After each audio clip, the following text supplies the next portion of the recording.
عمر فاروق امیر المومنین کا بیٹا روتے روتے عمر فاروق کے پاس آتا ہے، آ کر عرض کرتا ہے ابا جان دیکھو حسین رضی اللہ تعالیٰ حسین نے میری یہ توہین کی، مجھے کہتا ہے جا تیرا باپ امیر المومنین کعب ہے، وہ تو میرے نانے کا غلام ہے، میرے نانے کا۔ اللہ اکبر۔ عمر فاروق نے فٹافٹ کاغذ نکالا، بیٹے کے ہاتھ میں دیا، کہتا ہے بیٹے بھاگ کے جا نبی کے نواسے سے لکھوا کے لے آ کے عمر تیرے نانے کا غلام۔ جی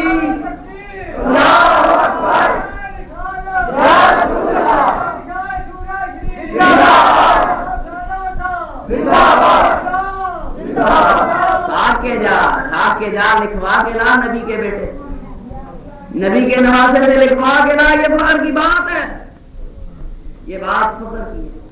رسول اللہ صلی اللہ علیہ وسلم کی غلامی کا جس کو پروانہ مل گیا اسے کائنات کی اچھا مل گئی۔ دوستو اللہ اکبر۔ عام عقیدے کی بات آپ کرتے ہیں، جب سیدنا ابو بکر صدیق رضی اللہ تعالی عنہ کا وصال ہوا، مرض کا غلبہ، رات کو خواب میں نبی پاک صلی اللہ علیہ وسلم کو دیکھا کہ آپ سفید لباس میں تشریف لائے، تھوڑی دیر کے بعد وہ لباس سبز ہو گیا، اس کی چمک دمک بہت تیز ہے۔ ابو بکر صدیق کے سینے پہ ہاتھ پھیرا، فرمایا صدیق میں یاد آتا ہوں۔ فرمایا اللہ کے حبیب پوچھنے والی بات ہے، بڑی جدائیاں ہو گئی، دل تڑپ رہا ہے۔ فرمایا پھر میرے صدیق پرواہ نہ کر، جدائیاں ختم ہونے کا وقت آ گیا، ملاقاتوں کے ویلے یعنی ملاقاتوں کے ویلے آ گئے۔ اللہ اکبر۔ ابو بکر صدیق کو یقین، بیماری بڑھتی ہے، آپ فرماتے ہیں مولا علی کرم اللہ وجہ کریم کو بلا لیں۔ مولا علی کرم اللہ وجہ کریم جب ابو بکر صدیق کے پاس تشریف لاتے ہیں، آپ فرماتے ہیں علی میری ایک وصیت سن لو، میری ایک عرض سن لو۔ فرمایا فرمائیں امیر المومنین۔ آپ نے کہا علی میری یہ خواہش ہے کہ مجھے تم اپنے ہاتھوں سے غسل دو، مجھے تم اپنے ہاتھوں سے غسل دو، اس لیے کہ تم نے انہی ہاتھوں سے رسول پاک صلی اللہ علیہ وسلم کو غسل دیا۔ جی جن ہاتھوں نے نبی پاک صلی اللہ علیہ وسلم کو غسل دیا تھا، مجھے انہی ہاتھوں سے غسل دینا۔ جی یہ کس سے خواہش کا اظہار کیا؟ مولا علی کرم اللہ وجہ کریم سے۔ دوستو لوگوں کے اختلاف نہیں، لوگوں کے اختلاف نہیں تھے، یہ ہماری غلط فہمیاں ہے۔ اللہ پاک مجھے میرے سارے بھائیوں کو یہ توفیق دے کہ دین پر غور کریں، دین پر غور کریں۔ یہ کوئی ایسی بات نہیں ہے جو ہم تک پہنچی کہ ہم لکیر کے فقیر ہو کر چلتے رہیں۔ بلا شک و شبہ نبی کی یاد، دیکھو ہم درود بھی پڑھتے ہیں، اللہم صلی علی محمد وعلی۔ کوئی اختلاف نہیں، اہل بیت کی محبت کوئی اختلافی بات ہے ہی نہیں۔ جی کیا کہہ رہی؟ جو مسلمان ہے اس کے دل میں حب اہل بیت ہے، جو مسلمان ہے اس کے دل میں حب اہل بیت ہے، یہ کوئی اختلافی مسئلہ ہے ہی نہیں دوستو۔ مگر ہم تو نبی کے اصحاب کے غلام، وہ نبی کے اصحاب جو اہل بیت سے بھی بے پناہ محبتیں کرتے تھے، نبی کی ذات پاک سے بھی بے پناہ محبتیں کیا کرتے تھے۔ اللہ اکبر۔ دوستو حضرت ابو بکر صدیق رضی اللہ تعالی عنہ کے وصال کا واقعہ میں نے پچھلے جمعے میں مقام بیان کیا۔ حضرت عمر فاروق کا وصال ہونے لگا، عقیدے کی بات ہے۔ جب آپ پہ فیروز نامی ایک مجوسی، یہ ایک ایرانی تھا، مجوسی زرتشتی، یہ ایرانی تھے، فیروز نامی شخص نے نماز پڑھتے ہوئے آپ پہ وار کیا۔ اللہ اکبر۔ جب دیکھا اور زندگی کی امید نہیں، میں لمبے واقعات پہ نہیں جاتا، بیٹے شور نہیں، جب دیکھا کہ زندگی کی امید باقی نہیں، وصال کی گھڑیاں قریب آ رہی ہیں، دوستو آپ نے اپنے بیٹے کو بھیجا کہ جاؤ حضرت بی بی عائشہ صدیقہ رضی اللہ تعالی عنہ، آپ نے فرمایا بی بی صاحبہ کے پاس میرے بیٹے جا کے اجازت لے کے، اگر اجازت ہو تو میں ابو بکر صدیق کے پہلو میں سجرے میں دفن ہو جاؤں۔ بیٹا پوچھنے گیا، عائشہ صدیقہ رضی اللہ تعالی عنہ فرماتی ہیں کہ یہ جگہ تو میں نے اپنے لیے رکھی ہوئی تھی، پر کوئی بات نہیں، اگر امیر المومنین کا دل یہاں دفن ہونے کو چاہے تو آپ دفن کر دیں۔ جی دفن ہے۔ اور دوستو ہمارا یہ عقیدہ ہے، کیا عقیدہ ہے؟ کہ انسان کی تخلیق اس مٹی سے ہوئی جس مٹی میں میں نے اور تو نے دفن ہو جانا ہے۔ کیوں بھائی ٹھیک ہے کہ نہیں؟ کہتے ہیں قبر کی مٹی ہر روز آوازیں دیتی ہے، ہر روز۔ وہ کتنی برکت والی مٹی تھی جو صدیق اور فاروق کو آواز دیا کرتی۔ صدیق اور فاروق کی زندگی کا خمیر اس مٹی سے اٹھا جس مٹی میں اللہ کا حبیب قیامت تک آرام اور چین کی نیندیں سویا۔ وہ برکتوں والی سے زمین جس سے ان کا خمیر اٹھا، کوئی جھگڑا نہیں ہے حدیث مبارک کہ انسان کی خمیر، انسان کی مٹی اس جگہ سے اٹھائی جاتی ہے جس مٹی میں اس کو لوٹایا جانا ہے، وہاں سے مٹی اٹھائی گئی وہیں اس کی قبر بنی۔ اللہ اکبر۔ جب حضرت عمر کے بیٹے نے آ کر آپ کو اطلاع دی، آپ نے فرمایا بیٹے ٹھیک ہے الحمدللہ بی بی صاحبہ نے اجازت دے دی، مگر ایک بات یاد رکھ، میرے مرنے کے بعد، میرے وصال کے بعد تو پھر بی بی صاحبہ کے پاس جانا۔ ممکن ہے مجھے امیر المومنین یا حکمران سمجھ کے انہوں نے ویسے اجازت دے دی ہو، جب میں اس دنیا میں نہیں ہوں گا، میری روح کب سے انصری سے پرواز کر چکی تھی، پھر تو میں حکمران یا خلیفہ نہیں ہوں، تم پھر جا کے بی بی صاحبہ سے پوچھنا، اگر انہوں نے پھر بھی اجازت دے دی تو مجھے حضور کے پہلو میں دفن کر دینا، اجازت نہیں تو باہر دفن کر دینا۔ میری بات دوستو، یہ وہ گھرانہ حضرت نبی پاک صلی اللہ علیہ وسلم نے فرمایا کہ شیطان عمر کے سائے سے بھی بھاگتا ہے۔ حدیث مبارک اللہ پاک نے کتنا تدبر دیا دوستو۔ 10 سال پڑھے لکھے بچے میرے بیٹے میں، 10 سال میں عمر فاروق نے ایران، عراق، مصر، یمن، شام اور حتیٰ کہ ایشیا سے نکل کر یورپ کے ملکوں تک مسلمانوں کی فوجیں دوستوں مختلف علاقوں میں پھیل گئی۔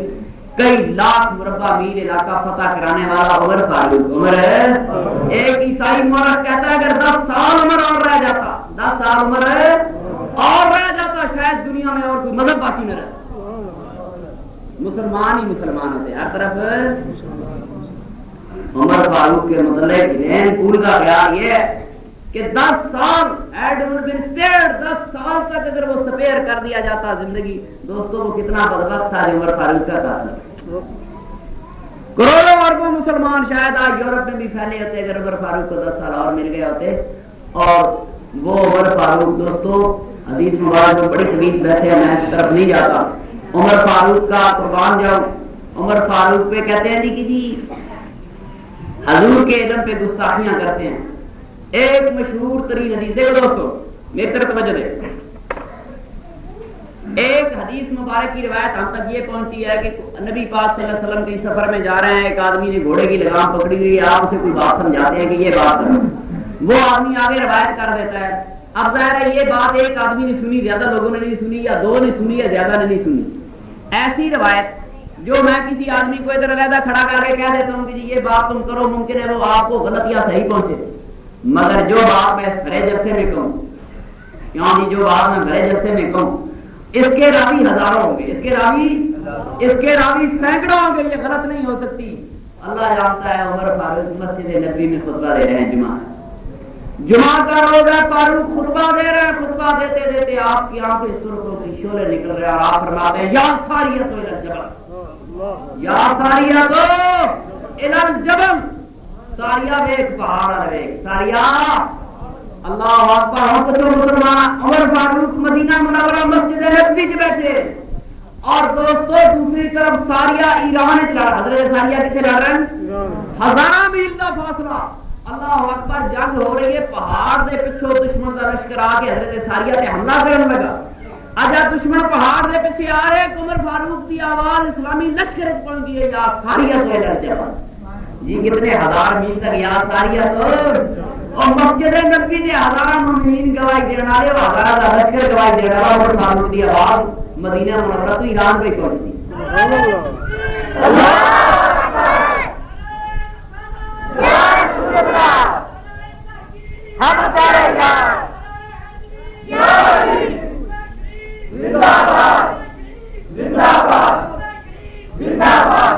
مشہور واقعہ، سب سے مشہور واقعہ حضرت عمر فاروق کا وہ ہے جسے مسلمانوں کے علاوہ بہت سے عیسائی مورخوں نے لکھا ہے۔ کس نے لکھا؟ عیسائی مورخوں نے لکھا ہے۔ بیت المقدس جو تھا، بیت المقدس اس وقت عیسائیوں کے قبضے میں تھا،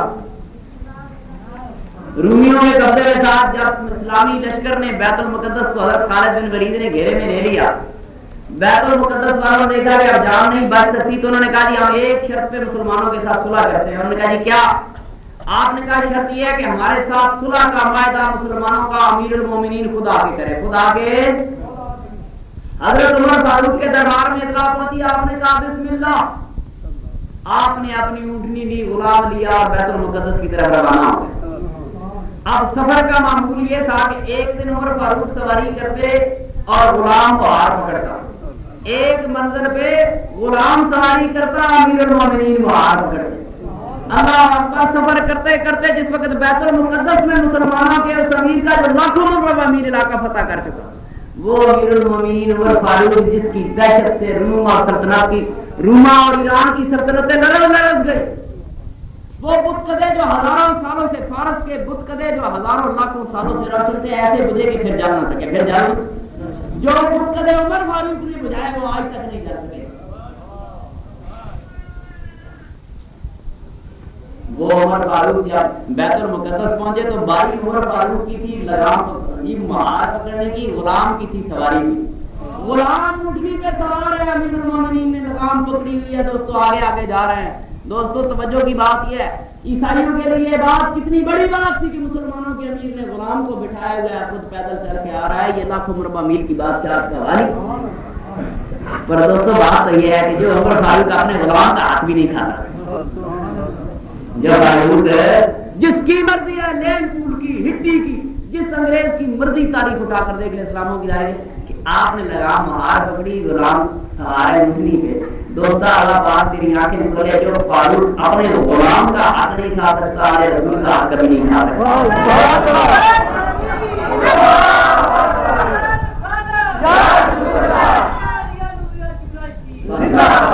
بات میری سمجھ گئے؟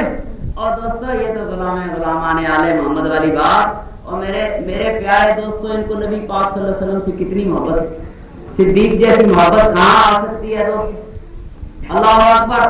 دوستو آپ سے بڑی پیاری چیز, ابو بکر صدیق کا لڑکا کہتا ہے ابا جان میں نے آپ کے ساتھ بڑی نیکی کی. آپ کے ساتھ بڑی, حضرت عبد الرحمان کہتے ہیں ابا جی میں نے آپ کے ساتھ بڑی نیکی کی. فرمایا بیٹا کیسے نیکی کی, توجہ دے. فرمایا حضرت عبد الرحمان کے جنگ بدر میں ابو جہل کی طرف سے لڑ رہا تھا, آپ نبی پاک صلی اللہ علیہ وسلم کی طرف سے جنگ میں شریک تھے. باپ ایک طرف سے شریک ہے, بیٹا دوسرے طرف سے شریک ہے. فرمایا ابا جان جنگ میں ایک ایسا موقع آ گیا کہ آپ کی کمر میری طرف تھی, میں چاہتا تو آپ کی گردن اتار دیتا, مگر میں نے باپ سمجھ کے معاف کر دیا. باپ سمجھ کے معاف کر دیا. قربان جاؤں میرے صدیق کے. فرمایا بیٹا تو کفر میں کمزور تھا, تو کفر میں کمزور تھا, میں اپنے ایمان میں اتنا مضبوط تھا کہ خدا کی قسم اگر تو میرے سامنے آ جاتا میں تیری گردن اتار دیتا.